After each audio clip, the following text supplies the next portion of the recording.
Oh my gosh, everyone, good afternoon, good evening, bienvenidos. It is an unbelievable joy to be with you today for Cultivating Voices live poetry. And today it is our wild card open mic, our third and final reading for November. And we have an astounding, unbelievable list of our featured wildcard readers. And of course, if you are interested in reading, we always try to get to our poets on our waiting list. The way that you can let us know, and I'm saying us today, because while I'm your host, Sandy Yannone, as I always am every Sunday, I have the unbelievable pleasure of sitting here with the one, the only, Kim Ports Parsons. And the only thing that could have been better would be if Don Krieger was in the room with us as well. That's right. Because these two, as you know, they are the true backbones to Cultivating Voices, live poetry. We would not have the series without them. So much gratitude and so much love. And we're joining you today from the beautiful foothills of Old Rag Mountain. Of Old Rag Mountain. Yep, right next door to Shenandoah National Park. And I've never been. And folks, you need to come on out here and experience, because it's pure poetry. Yes, it is. Of course, now, I understand your poetry on a whole nother dimension because it's just pure poetry. So it is an incredible pleasure to be with you today for our wild card open mic. We'll have 12 featured readers, as well as, if Sandy stops chatting it up, we will be getting to, hope to get to as many people as we can on our waiting list. Our 12 featured readers will be reading up to 5 minutes apiece. Our wait list folks, when we get to them, one poem, please. And, within reason, like 2 minutes, 3 minutes, just one poem. And I want to start out too by saying I did wake up today here in the States to some pretty difficult news of, yet one of far too many shootings in this country. At a nightclub in Colorado Springs, LGBTQ focused nightclub, and it was hard news to it brought up for me the all too much trauma of Orlando and the Pulse nightclub, and I've done some reading from that. I have a poem, Requiem to Orlando. And so I'm always really grateful to be in poetry community every Sunday, but particularly on days when my heart is even a little more heavy because of what's going on and what I'm taking in on this particular morning or afternoon for the show. So I just want to acknowledge that there's always so much going on in the world, and this is a place where we get to gather to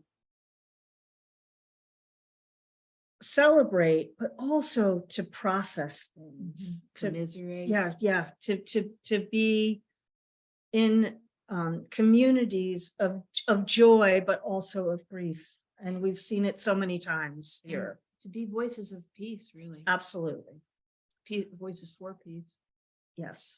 So with that, I want to turn the reading over to all of you beautiful beautiful, beautiful people. Honestly, our audience here, in addition to the readers, from all over the world, all across the time zones. It's such a pleasure to be in company with you here in Zoom. Those of you who are watching us on Facebook Live currently, hello. And of course, the many, many of you, and I'm so grateful, who contact me to tell me how much you appreciate being able to watch the recordings after the facts. Hundreds and hundreds of people watching every single week. And that is, of course, thanks to the steadfast efforts of Don Krieger. So again, without further ado, let us get to the wild card open mic. Yeah, as you may know now from my little practice, I choose a card randomly. Maybe you'd like to choose the card. Ooh, Okay, pick a card, so any we're going to pick a card. Let's And so we're try. going to go to, for our first reader today is Alexandra the star. Psarapoulou. 5 is the star, right? The 5-pointed star.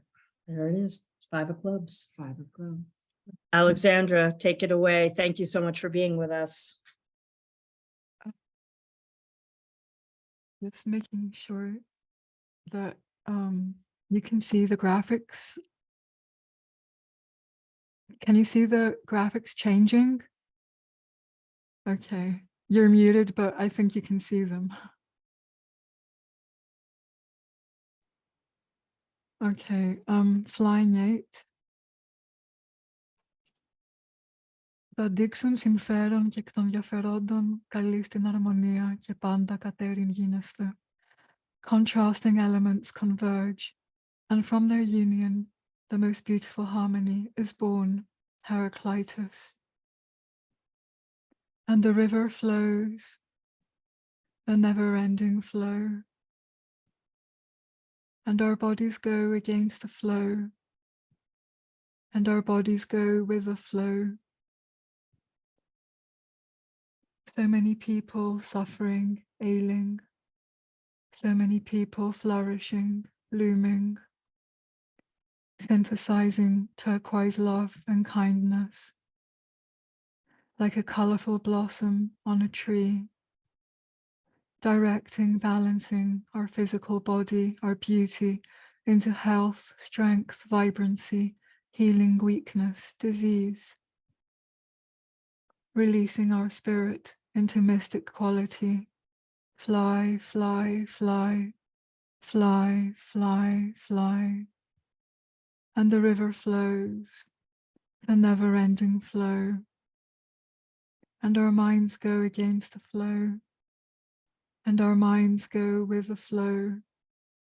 So many people devising, propagandizing discordant ideas. So many people initiating, rippling, harmonic ideas, synthesizing turquoise love and kindness, like perfect symmetry in an uneven diagram, directing, balancing our thoughts, our words into order, clarity, relief, subduing darkness, chaos, releasing our spirit into mystic quality. Fly, fly, fly, fly, fly, fly. And the river flows, a never-ending flow. And our hearts go against the flow, and our hearts go with the flow. So many people fighting, taking a dislike to each other. So many people collaborating, taking pleasure in each other's company, synthesizing turquoise love and kindness, like a spark of fire in the darkness, directing, balancing our emotions, our passions into hope, courage, brilliance, overcoming resentment, fear, releasing our spirit into mystic quality. Fly, fly, fly, fly, fly, fly. And the river flows, a never-ending flow. And our souls go against the flow, and our souls go with the flow. So many people gloomy, stressing outside their magical world. So many people glowing, shining inside their magical world. Synthesizing turquoise love and kindness, like the fluorescent glow of a firefly. Directing, balancing our intuition, our flame, into aspirations, visions, luminance, phosphorizing visible, invisible, releasing our spirits into mystic quality. Fly, fly, fly, fly, fly, fly. And the river flows. Just let it flow. Thank you. Wow. Wow. We have just heard the incredible. The line is the perfect symmetry of poetry from Alexandra Psarapoulou, the Flying series. Number 8. The visuals today just they always do, but they particularly drew me in this afternoon. I've got you can't see it here, but look, I've got a. She's using turquoise ink, Alexandra. I'm using turquoise ink today. Her notepad. Unbelievable. So thank you so much. Beautiful. And always an incredible start to our reading when she joins us for the open mic. Well, our next reader, we've had the pleasure to have Charlotte Hart with us before wild card today. I'm gonna choose one for you, Charlotte. So grateful you're here. Let's see. Thank you very much, Two Cindy. diamonds. Thank you. Diamonds shining from your eyes. I'm reading from my new book, Desert Flow. It's on Amazon and my publisher's website, which is Cloud Hands Press, for digital devices, but soon it will be in print. I'm only reading one poem. The Negev. Desolate and vast, we take water, wear hats, and walk the folds and faults, the empty span, full of present and past. This land is stripped to its soul. Its colors copper, chalk, and marl, glittering mica, shades severe, austere in the glare, a silent prayer. I hear my heart beating. Aggressive stillness hangs in parched air. You hear a desert tinnitus, a single dry hidden note. You said you would lay on top of me to protect me from the sun. This is the naked place. Purple shadow under this massive bluff, earth on earth. We are wind-swept heat. The sun travels, dazzles across the cliffs. The desert shrugs off our names. I leap lust and suck the tips of your dusty fingers, your middle finger to the bone. You have your hands slow on me, face to face. You dig into me, sand cat, wadi heat, harsh hunger. Our legs in the bruise of sand, raw repetition enters deep. Time etched in the massive hills. This engraves me. Your passion creates me. You sign me. We breathe ancient breath. Mirage of undulating stones, watery lake visions, eyes closed to emptiness. Our inhale echoes for many moments. With us, the shimmering land exhales. Our breath is outside of us. Panicked bodies pumping blood, souls of the unborn reel, souls of the dead reveal. A live frog waits in a stone. Beloved, this is too much to feel. Cling to me, dark life. Thank you. Ooh. Oh, you know, I'm sitting here with Kim Quartz Parsons. I'm Sandy Yannone, your host today for Cultivating Voices Live Poetry. It's very rare that I have someone sitting alongside of me, and I think I have to do it more often because I really do enjoy the shared experience of, like, we'll sigh and Kim will sigh or I'll sigh, or like you can just kind of hear the experience of another person breathing and listening with you. It's really energetically amazing. Thank you so much, Charlotte. Oh, just Beautiful. Just kind of, Thank you. I'm windswept. I am windswept by that. Thank you. Thank you. And I want to remind everyone, please, of course, features, and those of you who are not reading with us today, because you often are our featured readers as well. I mean, this is the beauty of this community here, is that on any given day, any of you are, have been, and will be the features here on Cultivating Voices Live Poetry. Please do feel free to, in the chat, send your love, admiration, appreciation for our readers.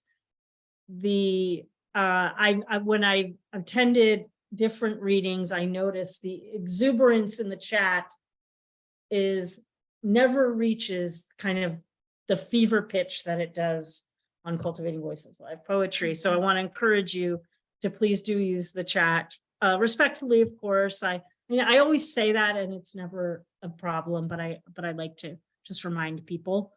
And also, please do feel free to put your links to your books, your chapbooks, your upcoming readings that you might have, any news you would like to share with us, not only here in the chat in our live reading today, but of course, always feel free to go to our site on Facebook and share what's going on with you during the week. We love to hear from you. Well, next, so thrilled that today we get to hear. I'm just giddy about the whole reading today. But I've just about fell off my chair. Because I was just so happy because I had just seen this amazing photograph of Karen Poppy with, okay, Kim has a dog. Kim has a dog named Sadie. So I don't want to offend Sadie and just say one of my favorite dogs on the planet, Kitty. Amazing photograph, which is only paired by the incredible poetry that Karen has shared with us since the very first year of Cultivating Voices Live Poetry. And I remember the very first time discovering Karen's chapbook, Crack Open Emergency. And I read it. I purchased it, I read it, and was like, I really want to experience the poetry. Reached out to Karen, and it's been such a joy to have you as part of the community with us since those early days. And so thank you so much, Karen. I'm looking forward to hearing the poetry today.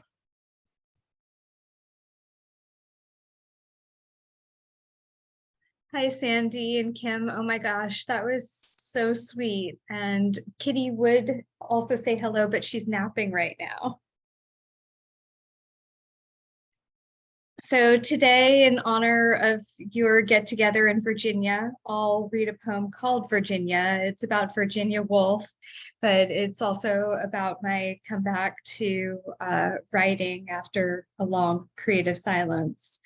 And this song was also, this poem was also set to music, art song by a composer. And I'm looking forward to one day hopefully hearing it performed. Virginia. I've survived everything, even myself drowning. I've emerged singing, wiping mud from brow, learning how to breathe within this expansion, having broken free from every prison, even that of my own lungs. In death, I am alive. Stones don't weigh me down. This river, a sea, an ocean, awash in spirited sound, color blue and green, water, swirl of ether. I exist here, polished clean. And that's in my chapbook. Oh, so you can't really see it. Every possible thing. All of my chapbooks are available on Amazon. I have 3 out so far. And I have my first full-length collection, Diving at the Lip of the Water, which will be published in May. Thanks for cheering me on, guys. May 2023 with Beltway Editions. I think, do I have time for one more poem? One more, okay. So this is, it's hard to get it to show. This is No Stos. It's a literary magazine out of California. And it's the Odes issue. It's out now. So if you go on the Longship Press website, you can find the No Stos literary magazines. And I was so excited because Sharon Olds is also in this. So I'm gonna fall out of my chair, but here's mine. I have 2 odes in here, and here's the first one. It's called Ode to Your Ankles. You shy away from me, looking, touching them, their delicate heft, their clay vessel feel in my hands, silken from kiln, porcelain, bone strong and fine. Their weighted attachment to my favorite feet, warming my own at night, softer than they should be given hours in riding boots, horse secure and safe, with your legs squeezing, urging against his flank. In that black and white photograph of you, a baby, your ankles and feet still the same, ankles exquisite, rugged, feet happy and splayed, with their sweet wedge and curl. I wish that I could whisper back in time so you could hear and believe. Your ankles are beautiful.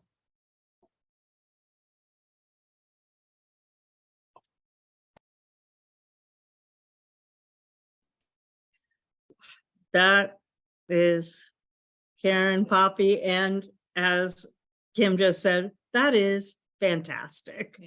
Fantastic. Of course, we are huge fans, and well, all of the chapbooks are available, and now I can't wait for the full collection, and I can't wait for a new book showcase. And what a thrill. What a thrill today to be able to hear the voice, the amazing work, the incredible being that is Karen Poppy. Thank Thank you. Thank That is you. so sweet and kind. And I wish I was there with you both. I'm a little sad because I want to be there. I want to be in Virginia right now.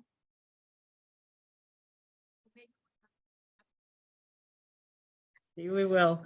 Elaine. I know. It's just going to be one feature after another today, It's everybody. that's what it's all about. And Kim can attest to this. I saw Elaine's name come through and I just I also went crazy. Yes. Like I was just like, oh my gosh. Woo! What a gift it is. What a gift. It's a Thanksgiving of It is poetry. indeed. I'm filled with gratitude for each one of you. And to get to hear Elaine Nadal. Wow. What a day. What a day. Thank you. Thank you, Elaine, for joining us today. Can't wait to hear the poems. Hi, everyone. I'm so happy to be here. I will start with my poem called Eyes. Puedes tener paz en la tormenta, fe y esperanza cuando no puedas seguir. Grandmother used to talk about having peace within a storm. It was an idea from one of her favorite hymns. I particularly found no enjoyment in the melody, but appreciated the sentiment. My storm would end when the sun was no longer out of reach and I obtained the freedom to be. I'd stare at the window, hoping to see beyond, to travel across. I was not allowed to go out. Mother was not allowed to go out either. Brother went out and received no beating, so I looked forward to thunder and rain. There was no escapade to miss, and the house was less wearisome. My storm would grow many legs and flee, but before shrinking and growing legs, it grew scales and many heads. Its eyes still appear in the stillness of a season. They have followed me across the beach to the little house I rent. Today, I am old enough to be. Today, a hurricane strengthens before arriving in the morning. The orange blue sky has no signs of chaos yet. I watch the sun go down and think of my grandmother dead in her bed with her eyes open and no teeth, defaced by a storm she kept to herself. And I do not pray for peace within. I pray simply for peace. That was Eyes, and my last poem is called To Poetry. It's strange how one can be living in emptiness and not realize it until the sunlight falls through the window shade, until a boat sails the ocean or a ground is covered in cherry blossoms. I became a healer and medicine woman unexpectedly, yet naturally, when I started digging for the roots of infection and affliction, when I began searching in between quietude and commotion. I was incomplete without awareness. I carried pain without acknowledgement. I simply existed. The moon was just a moon, and I'd hide when doubt clung like your eyes on dead wood. But you, divine jewel, were there when I needed someone to hold my hand, to remind me of a spark I had, to let me know I don't need to sit quiet and pretty. Poetry, you are a daybreak, a delight. A beautiful once upon a time happening each instance, paper and pen meet with soul and spirit. Mi poesía, bendito desahogo, bendito arroyo. I heard your trumpet sound in cool jazz. You came not riding a horse, not like a ghost, but an ark, an interlude, a bridge, blue like sapphire, like a blue marble tree. And it grows and it tastes sweet. Thank you so much. Oh my God, we're groaning over here, Elaine. It's so good. Wow. Thank you. Muchas gracias. Thank you, de nada. Poetry, you are a Poetry, daybreak, you a are a delight. daybreak, a delight. And Please. of course, as we were here, as we're anticipating the crescendo of the To Peace. Yeah. Oh my gosh. Ah, beautiful. That Still is the beautiful. exquisite poetry of the one and only Elaine Nadal. Yes. Thank Oh you my so gosh. much. Until next time, my dear friend, until next time. Oh, Wow. what a day. All right, It's one feature after another. it's one feast after another, Ugh. one feast of feature after another. I'm trying Wild to move- cards. It's a wild card. Oh my God. Where are the Where's cards? the Where are the cards? Oh my gosh, did we pick a card? Did we pick a card for Oh, well, my let's gosh. pick one. Let's pick one. Yeah, that was 10 diamonds. 10 of diamonds? That was 10 for of Elaine. diamonds, Elaine. That Oh was my gosh. 10 shining diamonds across the sky. Oh my gosh. Okay, sorry. We're getting swept, very swept up here In the poetry. in the poetry. Poetry is daybreak. And you know, here at the foot of Old Old Rag Mountain, near Shenandoah Valley, daybreak was poetry. Daybreak was poetry. So that so resonated for me. Oh my gosh. All Okay, right. so Harvey, what's Harvey this time? Harvey, our dear Artful Dodger. I must be a joker. I must be a Oh, I took the jokers out. You know should've put what? it back I in. often do take the jokers out. I I do. should've I put do. well, right. They were I all have to in say I Brooklyn. do. Okay, here we go. I'm going for the, Ooh, oh. a lot of diamonds Here, all about today. shining A lot of diamonds. diamonds today. There I Beautiful go. stuff, poetry. Means I can cut glass. There you go. Mm. All right. The poem I have for you is 2/3 of the titular poem of a manuscript of mine. Having heard about the events in Colorado Springs this morning, I think it's apropos, although it's going to be difficult to hear. I'll stop at a natural pause in it, and just tell me if you want me to finish it. I will. If not, then I'll just stop there. It's called Happy Land. Oh, and I've posted notes in the chat, explanatory notes, which will help explain it. Happy Land Social Club fire. The arsonist, before being jerked upright and cuffed to a bedpost, left a trail of gasoline-soaked clothes leading to his bed. The room stank of petroleum product. Discovered still asleep, crooked jaw propped on a pillow, undisturbed by the chirpings of ambulances backing up to body bags.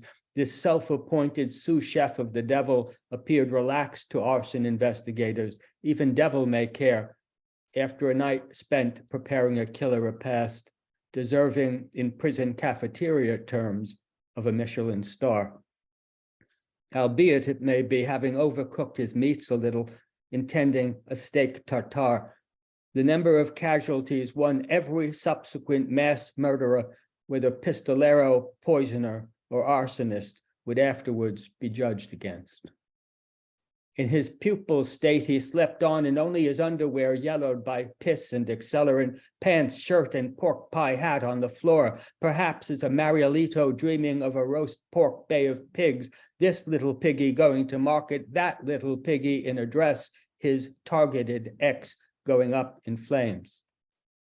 Only they weren't piggies, were they, that were burning, but mostly Hondurans, immigrants like himself, gathered in 1990 on the Happy Land dance floor for Carnival, a celebration that ended in conflagration, leaving 5 or possibly 6 survivors, 87 dead. His ex ducking the 1-2 punch of asphyxiation and trampling among those fortunate few who survived. All other celebrants blistered and dripping out of fancy dress like cheese melts.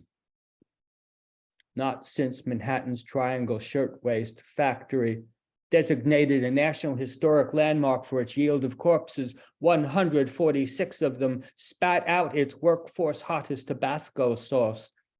Coincidentally, on the same day, March 25th in 1911, had so much buzzard-ready fast food lit up the night sky on the fire next time hallucinating streets of Nueva York. Near 100 fine-ass Garifuna and their Romeos appearing to return to dust before our eyes, practically fizzing into now you see us, now you don't incorporeality, under heavy pressure from hydrant hoses, like so many wicked witches or Alka-Seltzer tablets melting in a water glass. Importing the sort of Ozian unreality one can't simply wish or wash away. Beware the Ides of March, a must if you're a Caesar. If you're a New Yorker working or playing in a fire trap, beware March 25th, more than a bad hair day, that one. April, Mr. Elliot, is not always the cruelest month, not in 1911, not in 1990, despite Burger King's invitation to have it your way. However cruel your usual April might be, the seed of such cruelty visited upon those not French fried at Happy Land, those charged with identifying blue-black faces of the asphyxiated, what little was left of the coquette in the briquette, was planted in March, not April, by Julio Gonzalez, Cuban expat. Rejected ex of Lydia Feliciano, coat check girl at the dance hall, whose fandango eyes no longer sparked when they met his. reason enough, I suppose, for him to want to beat her into a souffle, to turn the heat up on her and her friends, the latter collateral damage, a takeout menu of unintended homicides. It took 2 matches from a Happy Land Social Club matchbook, certainly not purposed for such self-destruction, introduced to splashes of gasoline as dance partners to block the lone exit, house security having fled, leaving behind a heavy-lidded cyclopean eye of flame blinking a no exit sign. Imagine this, less than a day later, what fire refused to take those 5 or 6 known to have survived Lydia and several other Afro-Amerindian revelers, along with a handful of Black Caribs who lay dying but not yet dead, was packed off on stiff gurneys, row upon row, for triaging or subterranean morgue disposal, as each case warranted, clackety-clacking as they rolled down the pea-green antediluvian halls of the burn unit at Bellevue, a magnet hospital in search of polarity and a fresh paint job. Renowned in ambulance chasing circles for drawing worst case scenarios, screaming war wagons into its narrow drive, its staff members war zone tough, thinking they'd seen and done it all, forced by the carnage before them to concede that they and the tight-pantsed and many-skirted pride of Honduras, who breezed in determined to mark Carnival by dancing until dawn, had got it wrong. These young partiers, an unheard of 95% of them, would not outlive the jukebox song. And that's the natural pause. Wow. Thank you. Thank you. Thank you. What a testimonial. You know, Harvey, when we have a longer time, when there's a feat, you know, when you come to read in our longer format, I do hope indeed that you will bring that poem and we'll get to hear it in its entirety. I'll be happy to do that. It is it's astounding. And as a person who has also written a poem in connection with horrific kind of carnage of the time of which you speak, and I appreciate you bringing the poem today because of Colorado Springs. I know how hard those poems are to write and how I certainly wish I didn't have to write it, and yet we need these poems. Mm-hmm. And so I'm deeply, deeply grateful. And again, I can't wait to hear the entirety of the poem, and I look forward to that coming to us, as difficult as it is. The necessity. For those who aren't aware of the social club fire, which did occur in the Bronx in 1990, I have posted some notes in the explanatory notes in the chat. And to bring that, and also we'll put in an invitation to the next Artful Dodgers poetry reading. Yes, on thank you very much. That's Thank great. you. November 17th.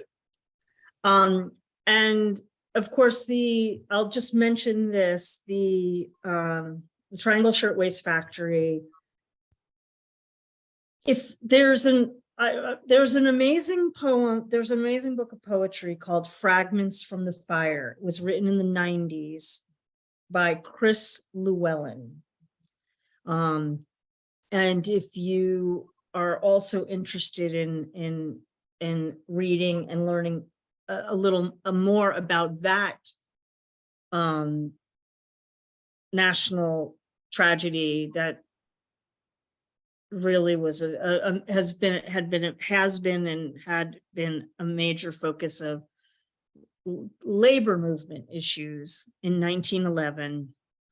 I encourage you to look up that collection. I don't know who the press is at this point, but it's called Fragments from the Fire. And it's an entire book about written from the perspectives of the garment workers that perished in that fire, March 25th, 1911. Thank you again. You're welcome. Next, we have Giulio Magrini. Wonderful to have you back.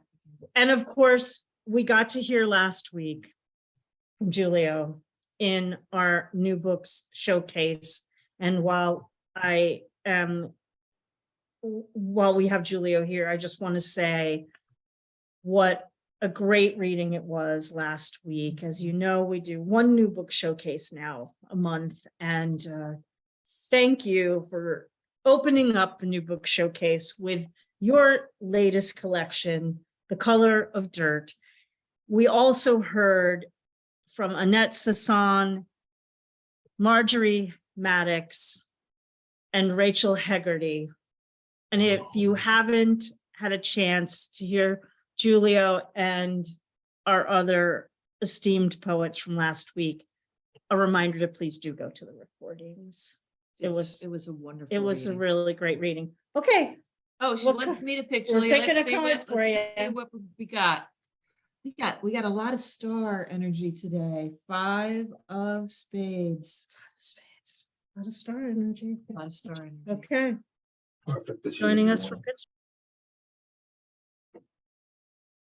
Thank you. I was compelled to change today's selection and dedicate this to the victims of Colorado yesterday, which are all of us.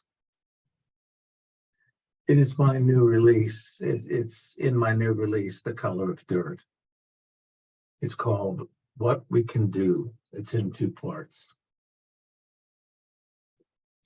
There is nothing we can do to the overlords preying over us. Nothing we can do to the governments that suffocate us. Nothing, and more nothing to be done. Our friends sabotage us. We return to our families, failing to soothe us in our pain. They shower combustibles of assurance, deluged in open sores, explosions, burning, cruelty, and it becomes worse than nothing. Unconsumed, fiery apathy. Fiends lurk in every direction. They blind us, and I believe I hear them scream.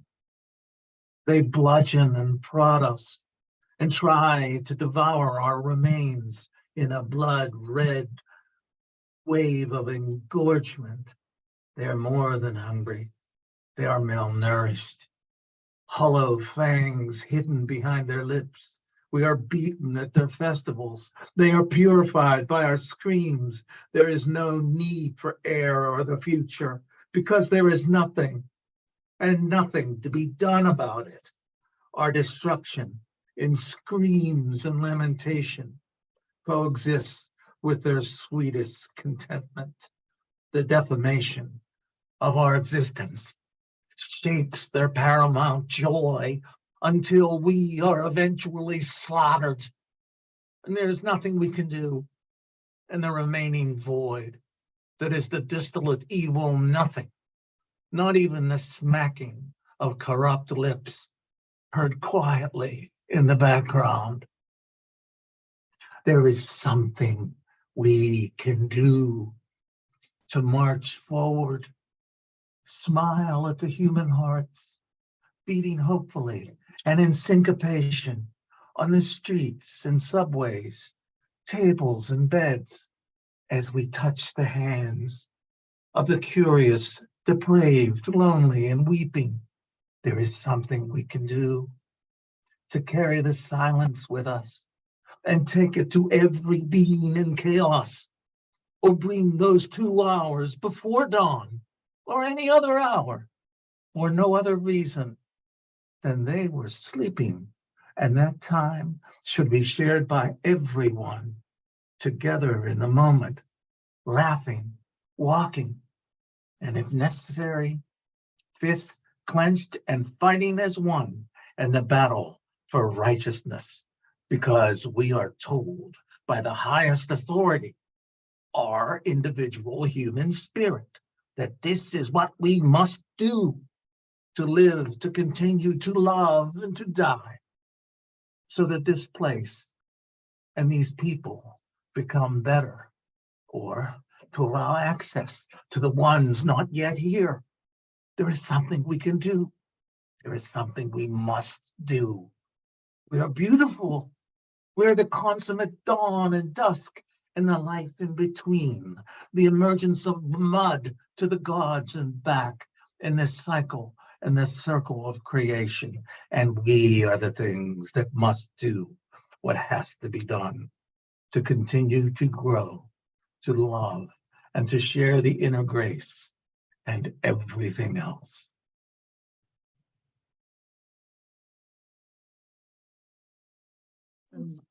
Something we can do. What an incredible, moving poem from Giulio Magrini's new collection, Thanks. Color of Dirt. You know, I was sitting here saying to Kim, I mean, you have a way of presenting your poetry. And I know that because I've heard many times now. And there was a whole nother level that you brought today to that reading. And it was really, really, really incredible. Thank you so much. Thank you. Oh my gosh. There is something we can do. There is something we can do. We better. We have And to. we better, yeah. And in fact, there's plenty to be, there's plenty to be done. That must be done. Well, I know. It's okay, thank you. We're moving next. It's hard. I'm trying to move us along. It's hard having you sitting next to me because I just kind of want to talk to you about the poems. And normally I'm like, keep the show moving, Sandy. And it's hard today. It's a little hard. So indulge me, everyone. And thanks for being here on this really special, our wild card open mic. Just one feast after another of featured poets. Incredible, incredible poetry today. Go ahead. And next we go to, oh, look at that. It popped itself out. oh my gosh. Whoa. Gordon Ferris, here you are. The king. The king. The king of spades. King of Good evening, poetry. everybody. Incredible Poetry, listening tonight. I'm going to start with a poem called In My Child's Eye. In my child's eye, the future beholds its flame. Behind her silent smile, all the input of the ages, of others' ideas, their way of seeing, planted there, inhibiting free will, inducing false desires. In my child's eye, the flame it holds, the future but holds its flame, hidden in dreams of lilac flowers and lavender scent. The reality is they lay in stinging nettles and forgotten reverie. In my child's eye, dreams falling into place, the heart smiles, its love and grace. Behold you, peers into your eyes, utters the words you want to hear. Into my child's eyes, all the fantasies of tales told make transparent the tricks that men play. How precious these words, how melt the heart that looks. But when without sincerity, the reality of it burns. And the next one is called Words Spoken. It's one of those days when the words decide to present themselves without any prior warning, no relevance to what's occurring in my world. They appear from the dark, from the deepest recesses of my dreaming, sleeping brain. Don't seem to recognize the place or time. It's like it comes from another realm, flipping in here and now, the meaning remaining a mystery. Like when you wake from a dream, if you don't grasp it, you lose it. But I will work through making its purpose accessible. And this is called Isolated Flower. This tree with leaf and bloom, this flower with color you can smell. This swan, snow white, that glides across the still water. This beauty around me enables my preference for isolation. And this one is called Pleasure and Pain Are Sisters. Sometimes when you go after something that makes you feel good, you sacrifice what you know to be right. Because something feels good doesn't mean that it is good. Watch the black cat changing color before it crosses your path, or watch the old woman walk under a ladder. Watch the lady blessed with beauty make the sign of the cross at the mention of somebody in pain. And then she sheds a tear for the stranger who suffers loss. And this one is called Invisible Old Man. I see an old man every day, keeps to himself, introverted but not rude, always smiles, appears to be a man of routine. Seen at the same time every day, doing the same chores, one day to the shops for groceries, must get his food fresh every day, another day to the post office to collect his pension, or the odd parcel, must miss the delivery. Never see him in company, casual talk in the street with neighbors, always with a smile, appears comfortably alone.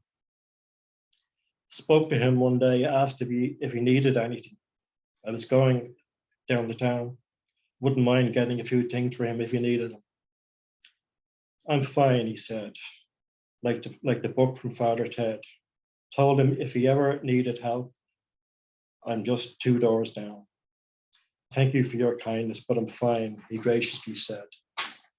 And I'm going to finish with a poem that I wrote about, it's for my grandchildren. My grandkids they stay with me every summer, and they go back home to France at the end of the summer. It's called Silence. In like a tornado, 3 mini whirlwinds whooshing around, gathering smiles. Their departure will bring tears. Of all the reminders, the loudest is the silence. I wonder if the distance between us, will they look up at the stars? And if they look at the moon, will they see the same light as I do? Thank you, that's me. I believe, Wow. Gordon, we would have picked every heart card for you Yes. in the deck. Oh my Yeah. gosh, just for like, oh, thank you so much. Like we're just love. Absolutely. Brilliant. Brilliant. Okay. Oh, I have to keep this moving. Yes, and you do. I'm breathless at this. It's I'm breathless. fantastic. And look who's coming. 2 more featured poets. We've got them, and then we're gonna head to the get some bonus poetry. I mean, too. it's all features all It's the time. all features today. all the time. Mm. Well, next, as if it doesn't get any better, we get to hear from our dear friend. Oh, Albert Threinfhir. Hello. What card are we giving our dear friend? Here we go. Let's see. Oh my God. Oh, good. Ace of Hearts, huh? There it is. I'll take it. There I'll it take is. The Ace of I'll Hearts. We take knew it was Heart. coming out today, man, with this energy. Take it away. My apologies for the camera. My camera sat down on me, so maybe it's just as well. You've got me on audio only, so that maybe that's just as well. Hello, good evening, everybody. Thank you once again for some great readings. I've enjoyed them so far. No doubt we'll enjoy the remaining. Just 3 short poems for you. First one's called Without a Striving Time. And it's in memory of my granduncle. Obviously, his time is the time of armistice, 11th 11th. Remembering the loss of World War I, one of which is my granduncle died age 23, never found. So this is called Without a Striving Time. Striven or striving is a Shakespearean word. Really, it's about dying without the consolation of a priest or without confessing. and been anointed. So many died like that. So it's called Without a Striving Time. For Private Arthur Traynor, 26030, B Company, 2nd Battalion, Royal Enniskillen Fusiliers. Missing killed 27/11/1917, Flanders, age 23. That din, that numbing din, civilization has been ripped away. Dirt falls down like raining sin. Tongue thickens, dry mouth. The bitter chill of a November's night clear cuts to the bone. A shell hole, water wet, cold, clarted clay, clotted like stone. Your rifle is held close like a clenched prayer.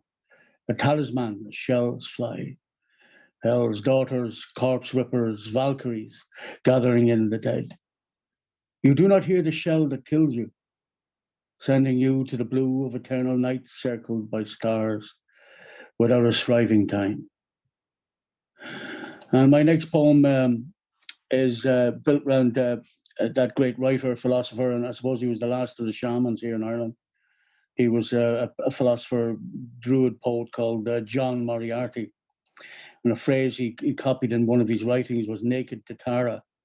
And Tara, of course, being the center of the mythological Celtic world, centered in the middle of Ireland. So this poem's called Naked to Tara. My havoc mind yet still endures the vagaries of space and time, locked by the doors of birth and death between. In the unseeing world I walk unclothed, my passing through this fateful age unsmoothed by any circumstance that might be seen, aid my pilgrim soul, naked to Tara. The ancient paths that lay their lines alone to the omphalos of the Tara stone, where seers and boots of deerskin may see sunrise before the rest of the world. I walk in sandals of the morning sun. And if we could just finish up with a sonnet, we're in winter time and it's called A Winter Sonnet. Samhain turns its face to wintering night, leaving the ripening autumnal brown to fall to chilling air and frosted light, the withering of woods and forests flown, to the touch of snow upon branch and leaf, left glistening there in the moonlight glow, where she, in darkening shadows, riding tread, and the hunter's arrow flies from his bow, to seek the target of his hidden eye that lies beyond the border of all things, that breathe on earth and fly the starry sky, to seek the Western Isles where magic sings, the magic of what is happening now, is drawing breath as he tensions the bow. So that's it. Back to you, girls. Another great night. Take care of yourselves. Looking forward to the rest of it. Thank you, ladies. Thank you, everybody. Yeah. The magic of what is happening now. Magic of what is happening now. You I brought have to us say, I have to say that that's really from an ancient saga involving Finn McCool, when he was asked by the druids and the seers what was the greatest thing he could think of. Some of the warriors talked about bringing down stags, etc., and hunting or whatever, and his answer was the magic of what is happening now. So I'm afraid that mine belongs to Finn McCool, but he's, we'll leave it there. It's worth repeating when you say. Yes, indeed, indeed. What a beautiful, again, incredibly moved us to tears here reading. Nothing is really new, ladies, is it? My friends, nothing is really new. We're just discovering the same thing over and over again. Bringing it to share. Generations forward, generations back. Absolutely. Thank you. Thank you so much. Have a great rest of the evening. You certainly are helping us shepherd our evening into an incredible night. And what a reading today so far. It's our Cultivating Voices live poetry wild card open mic, and astounding. What's Lesley's symbol today? Well, we're gonna see Lesley Traynor. What Another feature. another. Here, let's see. We've got We've the got magic. a Lesley. A lot of I love how smooth. you gasp every time you pull a card. I don't know, it's so meaningful to me somehow. I don't know why, Oh, there but must it's be really, reason. it's really not. Anyway, Yeah, thank you. That's lovely. Thank you. Thank you. here we are, we too. listening to you. For the past year, it's been wonderful because the University of the Highlands and Islands have allowed me to wander through Scotland and Norway and explore my sense of belonging. So I'm going to read two poems that are connected with the west coast of Scotland, and photograph behind me actually was taken there. And this first one actually won an award at the beginning of the year, and it mentions butter lamps. And I had the honor of reading poetry at a Buddhist nun's funeral. It's very special to me. So the first one is about grief, and it's about sitting on a beach at night. So it's called Tideline. 1,000 butter lamps light dark spaces, at times nearer, times further. Souls in the liminal linger, caught on a spring tide at the space between what was, is, will be. A conversation between sky and water, pause on a heartbeat, fall before flight. You called me here, a promise kept, heard as a sigh at the last. I don't think I knew you could settle a day, breathe me into night, raise the scent of wool, protective before the storm. Out there, where you slip between the song of me and my longing for you. The second one, I film when I go and visit these places, and I realized that I was becoming part of the tide line and the flotsam. And there was also some women wild swimmers, and I got this connection as they took off their wetsuits of the Scottish selkie, which is mythical. You know, it's a woman that lives as a seal, but when she's on land, she can shed her skin. This is called flotsam. Winter sun blinds. A silvered selkie slips through ebb and flow, discards another life on the tide line to be picked clean by crow, erased in the liminal. I am transient, flotsam, a wild swimmer wrapped in sealskin, winter slipping over, through muscle. Thank you.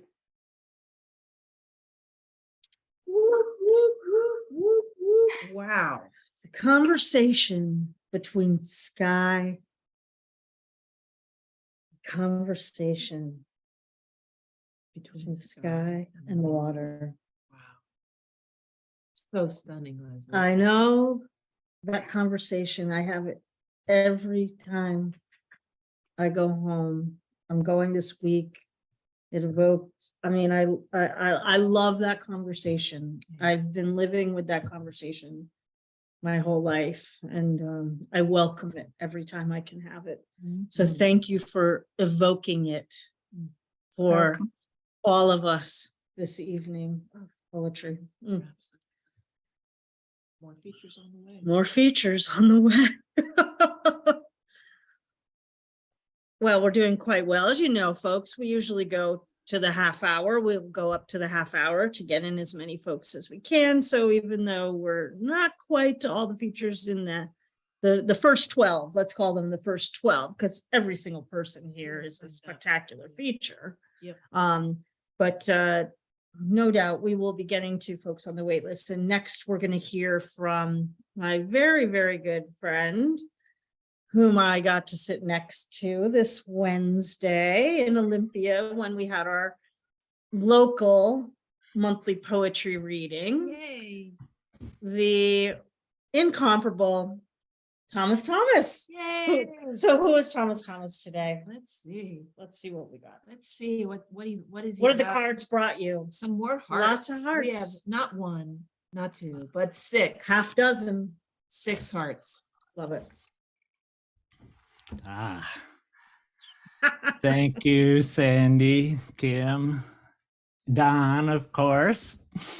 I love this. I love this place. One of the ways I tell time out here in the Pacific Northwest is by the migrations of birds. And those also inspire a sense of resilience, which of course we all need. So I have a pair of poems here that are short. There's like 7 couplets each, and they're mirrors based on the comings and goings of the winter ducks that breed far to the north, but come down here for the winter. So winter ducks have returned early. Beneath sunrise painted pastel clouds, vine maple leaves let go, tick and tumble down. Across Totten Inlet, widgeons circle down. The cloud of 20 birds becomes 40, swishes into a dark mirror of still water. A blue heron groans and lifts from the gray shore. Cancer is stalking my brother. We'll take him before first snow. And then the winter ducks have almost gone.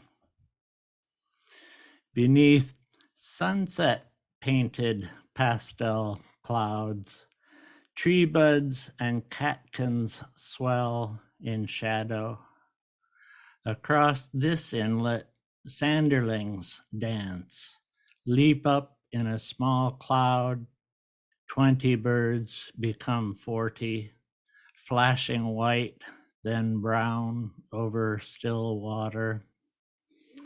Otters splash, swim out, create a pair of rippling V's. Cancer is eating my father. Even so, spring comes. Thank you.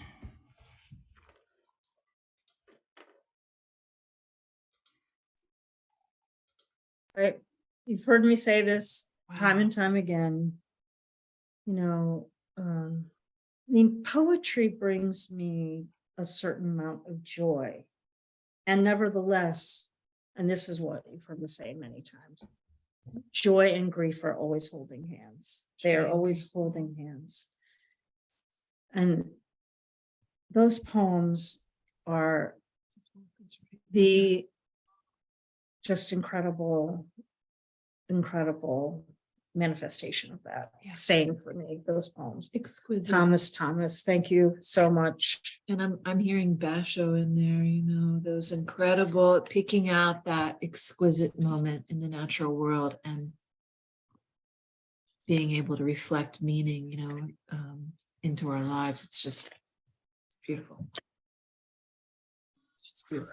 Well, we next go from the Pacific Northwest all the way over across the states, across the Atlantic, beautiful Ireland, Cork County, Catherine Ronan. Whoop, whoop, My whoop. nightmare. Thanks for that great poetry. My internet is absolutely diabolical tonight. Lucky I had my techie daughter to come and help me, so hopefully I get through this. So this poem is published in Cork Words Anthology 2, and they're contemporary Cork poets. And as you know, we think that we're the real Republic of Ireland, not Dublin. We think Cork is the real Republic. I can't see any of your faces reacting because you're all frozen, but I hope you can hear me. Can you hear me? Can you hear me? Can indeed, Catherine. Hear you loud and Yes, clear. you sound great. So in this, I'm only going to read one poem because I have a lot to explain because it's Cork and we're talking about Cork. So it's called Red and White Bones, and red and white are the colours of Cork. And in this poem, I move between the medieval Cork, where women were sent abroad to even the Australia to, if they stole ribbon or anything, they were imprisoned in St. Elizabeth's Fort, and they had a choice of being burnt at the stake or being deported. So I'll just the first line, barraca, like, so the Cork people have tend to add to everything. So Barrack Street would be barraca, Patrick Street was Pana, and so on. The Lee is the river in Cork, and the drisheen that you hear is a kind of local dish that includes the sheets. Anyway, so red and white bones. Buttera, barraca, Hannah home, ham from O'Donovan's for me man. Pick the plumpest chicken in the window, says me nan, with all the other headscarves. Coats with deep pockets, lee full of trolleys, grand parade of first dates. I lick me lips. Love outside City Hall ignites 50 years. Bickerstone in turns my angel upside down. Bodega jazz sweats through white bricks. Songs rise from the marsh of ancient Cork. South Mall awash with the merchant ships, laden with fruit for Cuthberts. Tripe to treen, kidneys, liver, Irish cold K or English market. Elizabeth Fort keeps secrets of stolen ribbon. Women sent to roast in a different world. Charlie the Bog sings the boys of Fair Hill. Murphy is still in a glass of his own. Donkey jackets play red and white bones. This is Cork, boy. Welcome to the moon.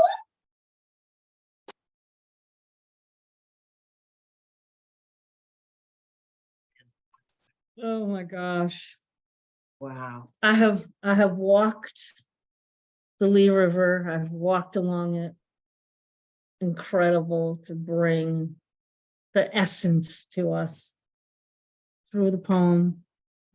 Catherine Ronan always brings it, always brings it, always brings it. Here it is. Two of diamonds. Two more diamonds. Two more diamonds. Piling up. I missed my card. What was my two diamonds? You're the two of diamonds. Another two diamonds. Diamonds in your eyes. I'll take today. it. I'll take Yep. it. Excellent. Thank you. Thank you. Well, our last featured, for the open mic of our first 12, and then we go to a half dozen poets for our bonus poems, as I like to say. We'll get 6 more poems until we reach the half hour. I feel confident we'll get them all in. So glad to see Susan. Susan, you, my friend. The 9. Whoa. I love them. I love the cards we're pulling today. I do too. We'll take it.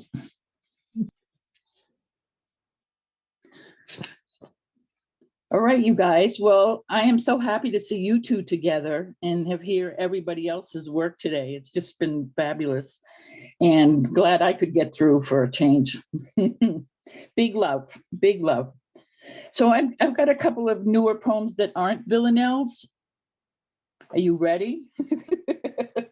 And this first one I'm going to read is called Apparition, and it's a ekphrastic poem.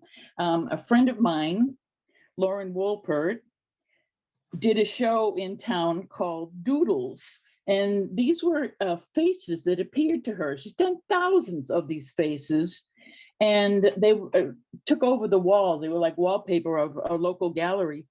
And so we did an ekphrastic workshop about them, and it made me, because the faces, it's all these faces that appear to her in dreams or in, and she just gets, they glimpse at her. And so I focused on one of them, and this poem is called Apparition, after Lauren Walpert's Doodles. An outline of mountain peaks, crags and crannies face a white horizon, a map of ways an earthly soul speaks. How shall I wander and tie these shoes, tight about the ankles for steep descent, tramping in this night of mindless clues? Echoes of a heartbeat frame the brow, one eye open, one eye closed, disturbed by the sorrow they know. The waves of them syncopate a pulse of history, a cruel time, a rhythm intended to violate. You gave us yet a glimpse, a slender portion appeared, scattered, witnessed, mattered. The clip of a wing that took your last breath, the beloved yet banished, the sweet thing turned bitter, the love thing once opened, the free thing we held, the you that just vanished. That's that. Thank you. And then this other one is called Blew My Mind. Blue as in the color blue. Blew my mind. Blew my mind the color of clear sky and of its nature to fly. Blew my mind in the watery deep, in a dream of peaceful sleep. Blew my mind to grapple with the sad, in the prisons, the mad. Blew my mind in all its shades I live, a love in its all conditional give. Blew my mind the darkest mystical night, how stars in indigo dispersed their light. Blew my mind out under the bluest moon, the wisps of wind, the call of a loon. Blew my mind to the body's blood, the river runs and does not flood. Because joy comes at the thought of you, because it is fine and solid and true, my mind always comes home to blue. Thank you. Thank you, thank you. Oh You my blew gosh. our You're minds. blowing my You're mind. blowing our minds. You know, Susan, you rock. Susan, here's the thing. There's You some, are the queen of form, Susan. You are the absolutely, queen of form. absolutely.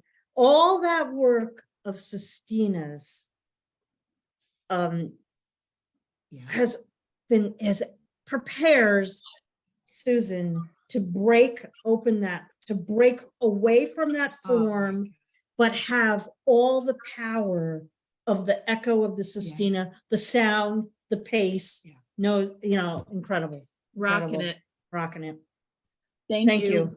Thank you so much. Oh my gosh. All right, my friends, we Let's have go. 6, One poem each. one poem each. We've got 11 minutes. We can do this. We can do it. We can do Let's it. shut up. So, okay, I'll be quiet. All right. Oh, Yeah, we gotta say who it okay. is. Sylvia Clare. Sylvia Clare, fantastic. Sylvia, bring it on. 4, 4, 4. We are for you. For you.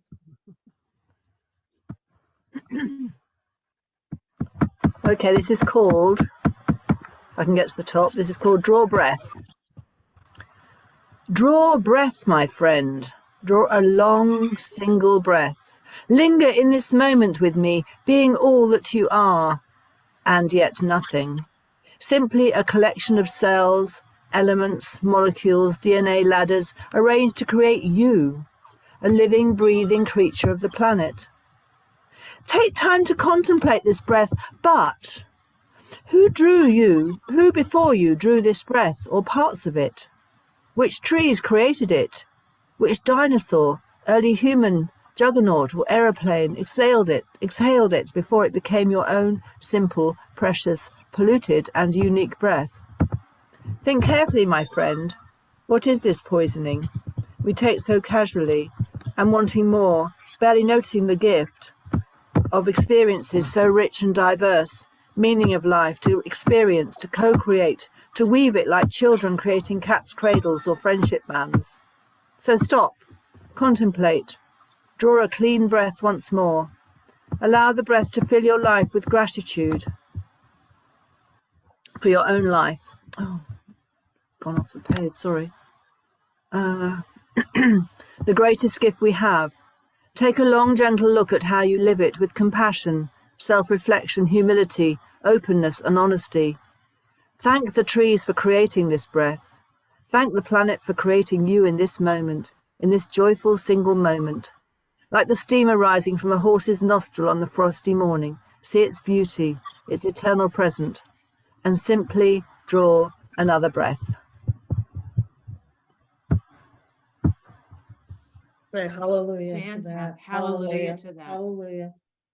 We actually went into the woods today and we hugged a century old tree. Yeah. And I thought of that. Let's listen to that poem. Amen, Sylvia. Ooh. All Okay. right. Next. I love that Anne McDonald is here with us One today. feature after another, one feature after can't another. 3 hearts in one woman. 3 hearts in one woman. And It's perfect heart for Anne. Thanks so much, girls. And it's lovely to see the two of you together. And it feels like forever since I've been able to join you on Sunday. So I'm so pleased to be here. I'm going to keep this short because I know we're pushed for time. My father was born in 1928 and he died in 2020 in August. He was very, very difficult early life, but he was the most optimistic man I ever knew. And this is the true story, and it's called Too Late to Fly. It was the 4th day of the 4th month since you died when I found it, hiding in a Cadbury's biscuit tin, in a plastic folder in the back of a cupboard that we somehow missed during the big clean out. Your first ever, never used passport. Brand new and good for 10 years after April 2020. It wasn't a pandemic or an airstrike that stopped your first flight, nor lack of determination on your part. And in your best suit and fresh haircut for your head and shoulders shot, you should always look your best, you said, and most of the time, even on a weekday, you did. A haircut every 6 weeks, an account in the local cleaners to keep your one and only Louis Copeland suit tickety-boo. You never knew who you might meet when you went to get petrol or to Tesco's. I wonder, did you know that it was way too late? That you would never stand at a boarding gate or check in luggage or grip the sides of an airplane seat when you see above the clouds for the first time and wonder if there really is a God? Or did you want to let us know that in your 90th year, if you wanted to, and if there was a good enough reason why, you could actually fly? Thank you. beautiful, Anne. 3 hearts. 3 3 hearts. hearts. 3 hearts. Fantastic. Ooh. Okay, I gotta keep things going, but I'm well, like, I'm feeling choked up, just but I've gotta one- keep going. One feature after another. One feature after another. Oh my gosh. Mm.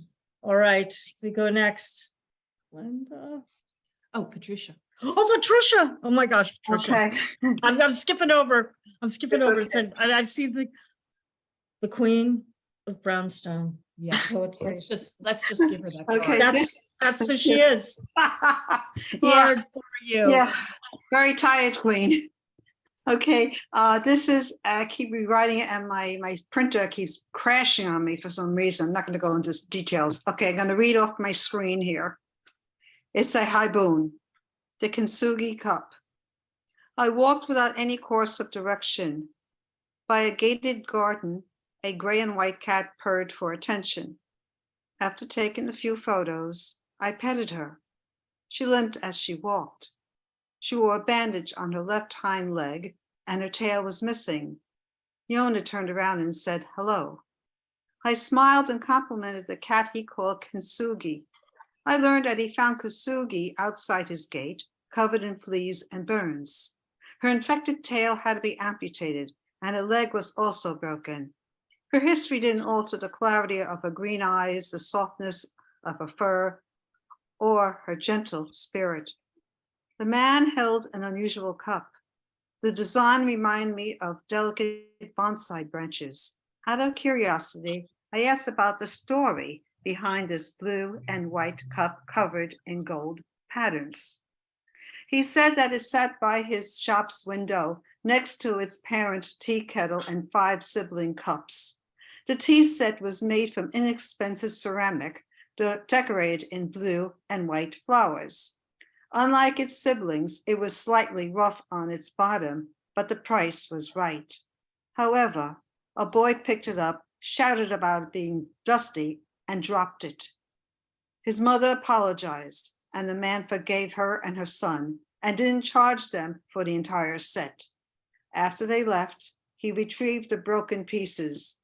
He decided to repair the cup in the Japanese tradition of kintsugi, painted the glued edges in gold lacquer. The man explained how flaws should be embraced and beautified, just like with humans, even animals, that we learn to grow from pain, become more exquisite in imperfection, that the cup's golden patterns resemble delicate bonsai branches. He handed me the cup, but I gave it back. He insisted that I was its rightful owner, and I accepted it.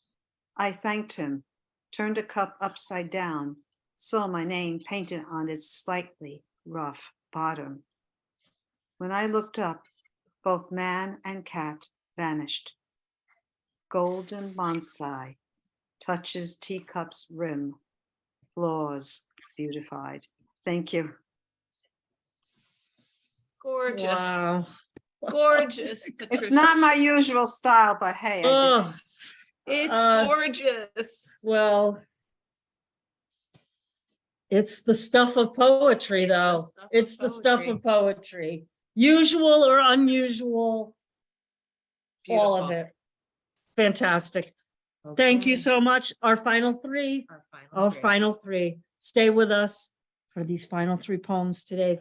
And next up, Glenda Cimino. Glenda, bring us a kingly poem, Glenda. Got it. King of diamonds. The diamonds are Diamonds. shining today. A lot of diamonds. Hey, thank you. This poem was lost and I found it last week and typed it for the first time. Generations. Robert Blanton Moon was a religious man. When the preacher thundered, it was harder for a rich man to go to heaven than for a camel to go through the eye of a needle. He rapidly dispersed most of his money and lands to the poor, to the family's dismay. Thus his daughter Anna had to work as a Georgia sharecropper. At 16, she married for love. Pregnant, her little boy Harry toddling after her in the fields, she picked cotton in the hot sun until she could no longer bend. Her baby daughter was born with German measles. The first thing Anna remembered hearing after the birth was the doctor's voice as he swept past her bed. "Don't bother naming that one, it won't live." "I will so name my daughter," Anna said. She called the baby Agnes, Lamb of God. Agnes lived long, surviving measles and the cholera that took little Harry. Doctors told Agnes she could never have children. She had 2 girls. Strapped to a table and left alone, that's how they did it in those days. She went into convulsions. Her first baby was yanked out of her with long forceps. She named her Louise, and Louise lived. Louise's baby seemed normal in every way until 2 months old, when she regularly stopped breathing. Louise didn't panic, but held her own breath as she watched Gloria's every breath, day and night, each time her little head lolled over, reviving her each time she began to fade.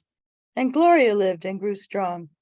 "If the war comes here, Mommy, we can hide in our house," she said. In time, Gloria had 3 healthy children of her own. Generations of women giving birth have rarely made the newspapers or television.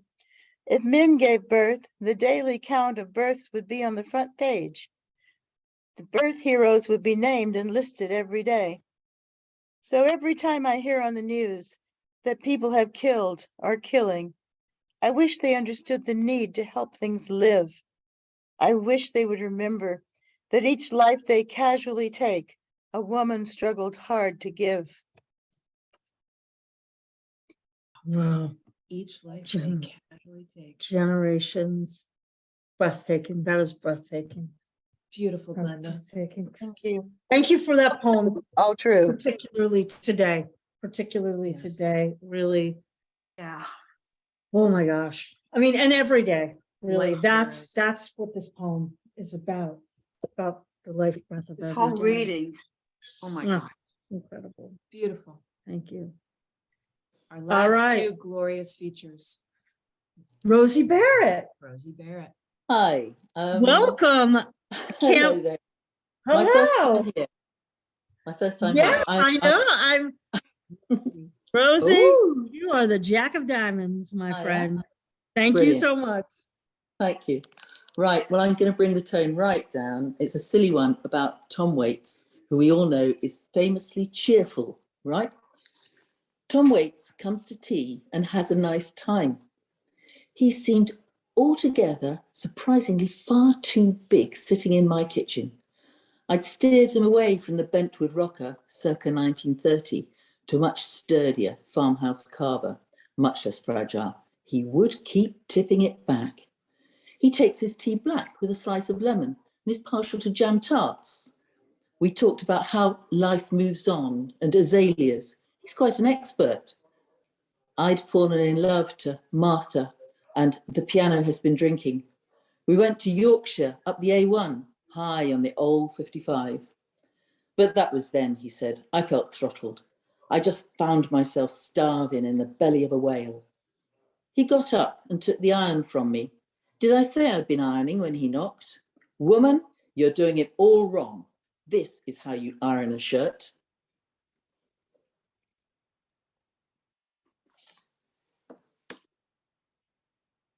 Oh, Wow.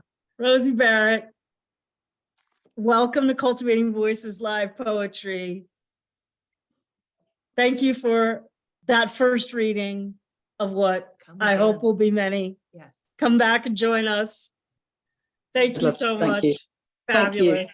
Fabulous. They're not fabulous all voice. silly, but that one is. Fabulous. Fabulous voice. All right, two more poems, right? Yeah. Let's see. So let's ask her. She didn't answer me. Let's see if she answered me. Shall we do it? Yeah. Doll. Mathis. Are you up for? Yes, thank you. There she is. There's Doll. And then our closer, Rachel Gomez. Rachel Gomez. Okay, here's. Let's do go it. for it. We've got the Jack of Clubs. Oh, Jacks. I'll take it. Stars and stars and stars today. All right. So I'd like to read one of Adrienne Rich's 21 love poems. They're actually 22 in response to the horror last night. And keep in mind that these were written almost 50 years ago in the mid 70s. And before I read it, I don't think you would necessarily be able to see this, but this is something that came up in my Facebook feed today. And this is someone I do not know, but her name is Sarah. So she apparently is my friend's brother's friend. And she writes this. This is me with my friend Derek.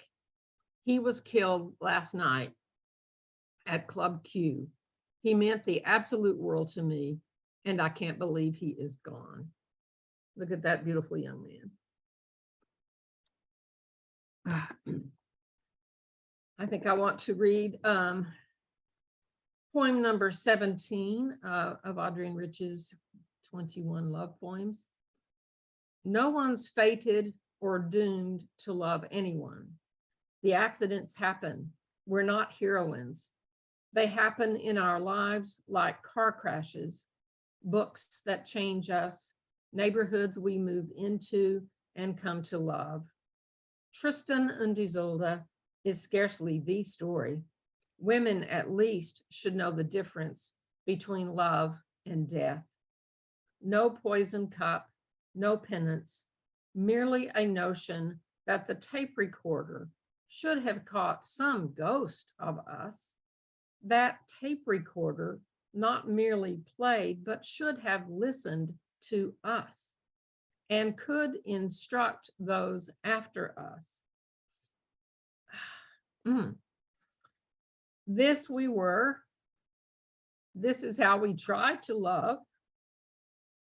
And these are the forces they had ranged against us. And these are the forces we had ranged within us and against us and within us. Thank you.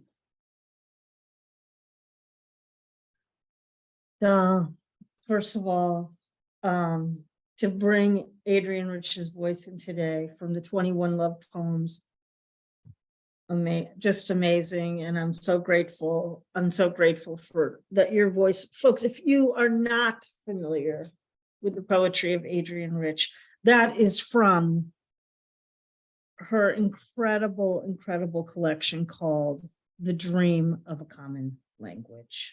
The Dream of a Common Language. So beautiful. So beautiful. So beautiful and so appropriate. Poem 17 from 21 Love Poems.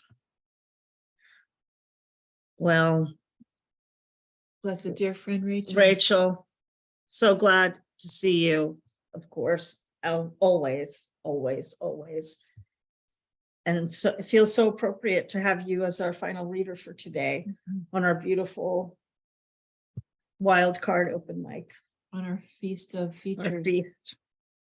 And we adore you, and thank you. Yeah. Can you hear me, folks? Okay, thank you for having me. It's been a while, and I don't want to take up too much time. I actually have two I'd like to read, but we probably don't have time, so I'll just read something. And if we have time for the second one, great. If we don't, totally get it. Thank you for all the words today. A lot to ponder, and amongst another tragedy. I'm going to end with a poem on love. It was my 21st wedding anniversary recently, and I don't feel I'll ever be able to write this man down how I'd like to, but this is something I wrote recently. He's my rock. We're going through a bit of a hard time health-wise at the moment, and after 22 operations, he's still hanging in there, and he's just great. So this is called Evening Train Station. There is a man placing 1,000, perhaps 1,002 kisses on the nape of her neck. Train station greeting, end of day reprieve. She allows him all the space, leans into his charms. The hustlers work the tired crowd, hustling the bustle. A child with perfect cherub face and silken curls is pulled along the street by her mama. A guiding steel handle extends from bike to mother, who eyes her precious cargo every few seconds with natural rhythm and eagle-eyed precision. The toddler's limbs, tiny and deliciously fatty all at once, are on autopilot, circling the pedals of her little pink bike. Cherub eyes pop out from cherub face. She sees everything. Studying a man turned down by life, she looks perplexed by his awkward leaning stride. Life had tipped him sideways, and he no longer had strength to straighten up. In a breath, I wish the child a future of joy, and turned towards the square tunnel that held my heart's desire. My love, he of chocolate almond-set eyes, emerged from dimly lit subway, brows heavily weighted by the language of corporate responsibility. The humid air hugged him, clung long after being greeted with enthusiasm at dawn. There you are, he says, smooth as peanut butter familiarity. I slipped into the space where his arm meets reliable shoulder, and on autopilot, he stares us through the evening crowd towards a twilight moon.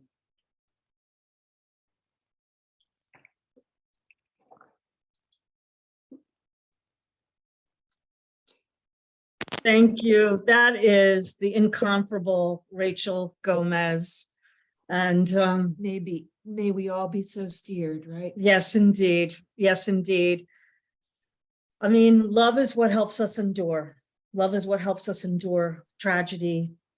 And all of us together, I go back now to Adrienne Rich, dream of a common language. Poetry is our common language. It is what continues to bring us together on our most difficult days, on our most ecstatic days, and everything in between, everything in between. It has been incredible to be here today with you all on Cultivating Voices live poetry. It's our wild card open mic, our last reading of the month of November. We've been with you with people from all over the world, New Zealand, Scotland, Ireland, Canada, US. I'm probably forgetting some other locations all across all the time zones. Thank you so much. I want to remind you all who we've heard today from Greece, also Greece as well. We heard from, when we're going to unmute our mics and give our deepest gratitude and appreciations to our readers. And then I'll read who read today. Okay. So let us go. Thank you. Feel free to unmute. What a great reading today. Well, thank you, everyone. Thank you so much. Everyone. I had a few catastrophes here in my house, but it's okay. One of my trees fell. I broke some ornaments. I was able to fix one. Everything was like going wrong today. Oh, but you couldn't tell it I was by your looking for your bloom. tree, Patricia. Absolutely. I have the big tree, the little tree inside. Hold on, Oh I'll bring my, it inside. Hold on. beautiful. Well, we heard today here on Cultivating Voices live poetry, our wild card open mic. We began a little over 90 minutes ago with Alexandra Psarapoulou. We heard from Charlotte Hart, Karen Poppy, Elaine Nadal, Harvey Soss, Giulio Magrini, Gordon Ferris, Cathal Mac Threinfhir, Lesley Traynor, Thomas, Catherine Ronan, Susan Abbott, Sylvia Clare, Anne McDonald, Patricia Carragon, Glenda Cimino, Rosie Barrett, and Rachel Gomez. Thank you for joining us from all over the time zones. Thank you for bringing your hearts to bear on and the poetry today. So many of you responding to the events in Colorado Springs, our hearts and our energy to the people who have perished and their families, and that we are in solidarity to eradicate this kind of violence. You know, a club like that is a sanctuary for people, and none of us should be subject to violence anywhere, but especially in a place where we seek out to feel safe and alive and joyous and to dance. And so I send my heart and soul to those folks that were just there to dance. And may we all keep dancing and keep dreaming that common language, that common thread that brings us together. Here in the States this upcoming week, it's a holiday called Thanksgiving. It's a complicated holiday in the States, but it is part of it is about gratitude and family, chosen family and biological family. However, It is, so I want to just send out, just, my heart, to everyone and hope that you have some time to ponder the things you're grateful for and to let your beloveds know that. As I always say at the end of our time together, keep Writing. Keep writing. I do say that every time. No, that's my mom. That's my mom. I say, take very good care of yourselves. Take very, very good care of your beloveds. And keep writing your absolutely miraculous poems. We'll be off for a couple weeks. Diamonds. Yep, shining those diamonds that you always bring, and bring in the heart. Join us back on December 6th. December 4th. December 4th. Mama Yannone's birthday. December 4th. Oh my God. It's her birthday. Come back December 4th. It's our Poets Focus on Stars. It's our open mic. You are all the features once again. Stars. And upcoming on December 11th, as for our new book showcase for the month of December, you will not want to miss this astounding reading. Mary Louise Kiernan, I've got her book, you've got her book. Oh my gosh. Raul Sanchez, I just saw Raul read from his new book at another reading. Fantastic. Mega Sud, oh my gosh, award-winning book. And so glad we're finally able to get Mega to join us, and Meg Kearney. What a reading that's going to be. That's our new book showcase for the month of December on December 11th, and on December 18th, excuse me. It's our third annual. Can you believe it? It's our holiday poetry open mic. Open house. Open house. Open mic. It's our high reading on December 18th. Join us for the month of December. Take care for the rest of this month of November. Thank you all for being with us. This is Sandy Yannone, with such love and gratitude to Kim Ports Parsons for inviting me into her home to share this poetry reading with you all today on Cultivating Voices Live Poetry. We'll see you next time. Absolutely. Take care, everybody. Peace out, everybody. Good Bye-bye. evening. Stay healthy and peace. Keep